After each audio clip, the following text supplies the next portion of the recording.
Hello, Assalamualaikum students. Today we are going to start our chapter number 13, electric current. So, इसमें पहले हम discuss कर लेते हैं इलेक्ट्रिक करंट क्या है।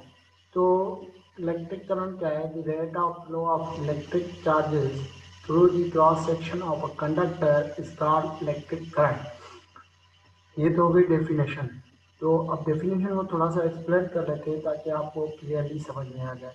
तो आपको पता है कि इलेक्ट्रिक चार्जेस हमारे पास कौन सी होती हैं, जैसे इलेक्ट्रॉन, प्रोटॉन, ठीक है। तो देखें, जैसे अगर हमारे पास ये हो रहा है ना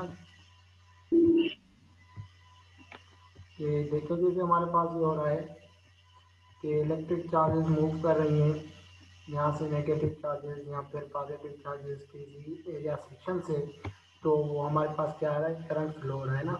तो सिंपली ये डेफिनेशन की इमेज मैंने दे दी है आपको, यहाँ पे क्लियर होगा कि जैसे चार्जेस मूव हो रहे हैं किसी भी एरिया से, तो हम उसको क्या बोलते हैं, करंट बोलते हैं।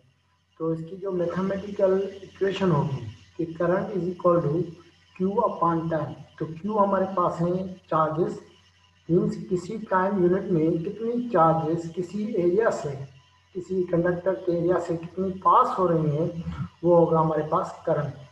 तो करंट का जो यूनिट होता है वो हमारे पास होता है, अब देखें अगर मैं इक्वेशन से बना लूँ तो इक्वेशन में चार्ज का यूनिट होता है कूलम और टाइम का यूनिट सेकंड। तो क्या होगा, कूलम पर सेकंड।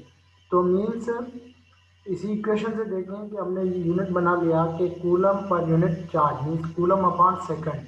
तो ये हमारे पास करंट का यूनिट है। तो यूनिट क्या हुआ, कूलम अपॉन सेकंड। तो वो इक्वल हो जाएगा हमारे पास एम्पेयर। तो करंट का जो यूनिट होता है वो कूलम अपॉन सेकंड, या ऐसा यूनिट जो होगा वो हमारे पास होगा क्या, एम्पेयर। तो डेफिनेशन क्लियर होगी आपको। अब आ जाते हैं, इस पे ही क्वेश्चन है तो उस पर प्रॉब्लम सॉल्व कर लेते हैं। अब देखें, प्रॉब्लम को समझिएगा। यहाँ पे प्रॉब्लम दिया हुआ है कि 1.0 इंटू 10⁻7 इलेक्ट्रॉन्स। यहाँ पे चीज़ क्या है, इलेक्ट्रॉन। याद रखिएगा, यहाँ पे जो दिया हुआ है वो इलेक्ट्रॉन दिया हुआ है, चार्जेस नहीं दी हुई। तो इलेक्ट्रॉन कितने हैं हमारे पास, 1.10⁻7 electrons passes through a conductor. एक कंडक्टर से इतने इलेक्ट्रॉन्स पास हो रहे हैं, और उसमें जो टाइम है वो हमारे पास है 1 माइक्रो सेकंड। टाइम है हमारे पास 1 माइक्रो सेकंड। तो हमें amount of the current find करना है। तो देखिए, अगर हम चार्जेस की बात करें तो एक इलेक्ट्रॉन पे चार्ज होती है 1.6 इंटू 10⁻9। तो एक इलेक्ट्रॉन की चार्ज जो है वो हमारे पास है 1.6 इंटू 10⁻19। और एक इलेक्ट्रॉन, यहाँ पे इलेक्ट्रॉन कितने हैं, 1 इंटू 10⁻7। तो उसके साथ हम मल्टीप्लाई करेंगे तो टोटल चार्ज आ जाएगी हमारे पास कितनी, 1.6 इंटू 10⁻12 कूलम। ये हमारे पास इसकी वैल्यू आ जाएगी चार्ज की। और टाइम है 1 माइक्रो सेकंड, 1 इंटू 10⁻6 सेकंड्स। तो ये दोनों डेटा है हमारी, क्लियर होगी। तो अगर सॉल्यूशन की बात करें तो current is equal to Q upon time, charges upon time. तो चार्जेस है हमारे पास 1 इंटू 10⁻12 कूलम, और टाइम कितना है हमारे पास, 1 इंटू 10⁻6 सेकंड्स। तो अगर ये -6 है तो ऊपर जाएगा प्लस हो जाएगा, तो होगा 1.6 इंटू 10⁻12 प्लस 6। तो प्लस 6, तो अगेन हमारे पास आंसर आया -6। तो करंट हमारे पास कितना होगा, 1.6 इंटू 10⁻6 एम्पियर। तो ये आपको प्रॉब्लम क्लियर होगा। इसी टाइप का एक प्रॉब्लम आपके बुक में दिया गया है, चैप्टर नंबर 13 की एक्सरसाइज में, प्रॉब्लम नंबर 1।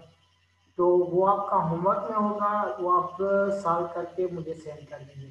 तो प्रॉब्लम कौन सा है होमवर्क में, 13.1 प्रॉब्लम, 13.1 प्रॉब्लम आपको सॉल्व करना है।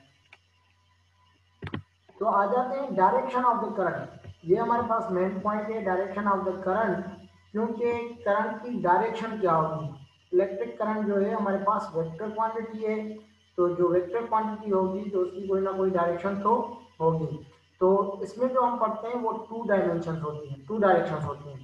एक तो हम बोलते हैं इलेक्ट्रॉनिक करंट, एक को बोलते हैं इलेक्ट्रॉनिक करंट।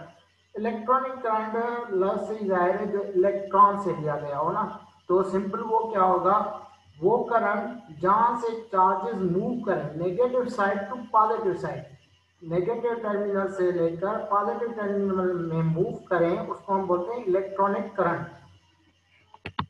तो यहाँ पे ग्राफिकली मैंने समझा दिया है कि जैसे ये है हमारे पास नेगेटिव टर्मिनल, ये है हमारे पास पॉजिटिव टर्मिनल। तो यहाँ पे चार्जेस जो मूव कर रही हैं वो कर रही हैं किससे, नेगेटिव टू पॉजिटिव। जैसे स्विच हमने ऑन किया, कनेक्ट किया, तो नेगेटिव से टर्मिनल से चार्जेस होकर कहाँ पे जा रही हैं, पॉजिटिव। तो ये हमारी जो डायरेक्शन होगी इसको हम बोलते हैं electronic current direction, electronic current direction. और दूसरी जो डायरेक्शन होती है जिसे हम बोलते हैं कन्वेंशनल करंट। अब कन्वेंशनल करंट की आपके पास यहाँ पे ग्राफिकल हो गई, यहाँ से क्या हो रहा है, पॉजिटिव टर्मिनल से जाकर नेगेटिव टर्मिनल में जा रही है। तो जब चार्जेस मूव करें positive terminal to negative terminal, it is called conventional current. अब देखें, हम जो घर में इलेक्ट्रिसिटी वगैरह यूज करते हैं, या आप बैटरी में जब बैटरी को कनेक्ट करते हैं किसी इलेक्ट्रिक सोर्स में घर में, जब भी आप बैटरी या सोलर सिस्टम चलाते हैं, वहाँ पे जो करंट चलता है वो होता है इलेक्ट्रॉनिक करंट। तो हम डेली लाइफ में जो यूज़ करते हैं वो होता है इलेक्ट्रॉनिक करंट। अब देखें कन्वेंशनल करंट कब यूज़ होगा, यहाँ कहाँ पे यूज़ करते हैं। अब सिंपल उसका जो एग्जांपल है वो आप ऐसे समझ लीजिए कि घर में जब आप बैटरी को चार्ज करते हैं तो वो होता है कन्वेंशनल करंट, क्योंकि आप वहां से पॉजिटिव चार्ज वाली साइड से लेकर मूव करवाते हैं to the negative current terminal पे ना। तो सिंपली वो क्या हो जाएगा हमारे पास, सिंपली वो हो जाएगा हमारे पास कन्वेंशनल करंट। तो कन्वेंशनल करंट आपको क्लियर होगा कि जैसे हम बैटरी को चार्ज करते हैं तो वहां से हम चार्जेस क्या करते हैं, मूव करते हैं positive terminal to negative terminal. तो ये डायरेक्शन हो गई किसकी, कन्वेंशनल करंट की। तो उम्मीद करता हूँ ये दोनों आपको चीज़ें क्लियर होंगी, इलेक्ट्रॉनिक करंट और कन्वेंशनल करंट। अगर कोई भी क्वेश्चन है तो आप पूछ सकते हैं, आप मैसेज में टाइप भी करके क्वेश्चन पूछ सकते हैं, कोई प्रॉब्लम नहीं। यहाँ तक क्लियर है तो आगे बढ़ें। अब आ जाए ड्रिफ्ट वेलोसिटी में। ये जो करंट होता है उसमें मेजर पार्ट जो हमारा होता है वो होता है ड्रिफ्ट वेलोसिटी का। हमें ड्रिफ्ट वेलोसिटी मीन्स इतनी इजी है समझने में। ड्रिफ्ट वेलोसिटी होती क्या है, सिंपली ये किसी भी चार्ज की अटेंडेंट वेलोसिटी होती है। कोई भी चार्ज है, पार्टिकल है, उसकी जो वेलोसिटी होगी,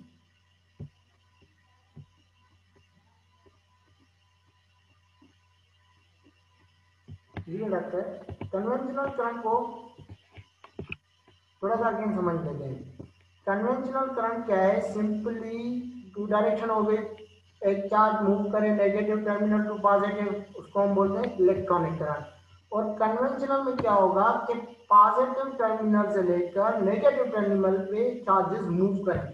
जैसे ये ग्राफिकल दिखाया गया है कि जैसे यहाँ पे पॉजिटिव टर्मिनल है और यहाँ पे नेगेटिव टर्मिनल है, यहाँ पे चार्जेस कहाँ से मूव हो रही है, positive to negative, that is called conventional current. जो पॉजिटिव टर्मिनल से चार्जेस निकले और जाए कहाँ पे, नेगेटिव टर्मिनल पे। तो मैंने इसका एग्जांपल क्या दिया, सिंपली अगर आप बैटरी को चार्ज कर रहे हैं तो वहां पे क्या होगा, वहां पे कन्वेंशनल करंट होता है। क्योंकि आप क्या करते हैं, जब चार्जर लगाते हैं तो वहां पे वो प्रोसेस क्या होगा, वो पॉजिटिव से चार्जेस लेगा और नेगेटिव में पुट करेगा। तो वो हमारे पास कौन सा करंट मूव करेगा, कन्वेंशनल करंट। तो क्लियर है बेटा।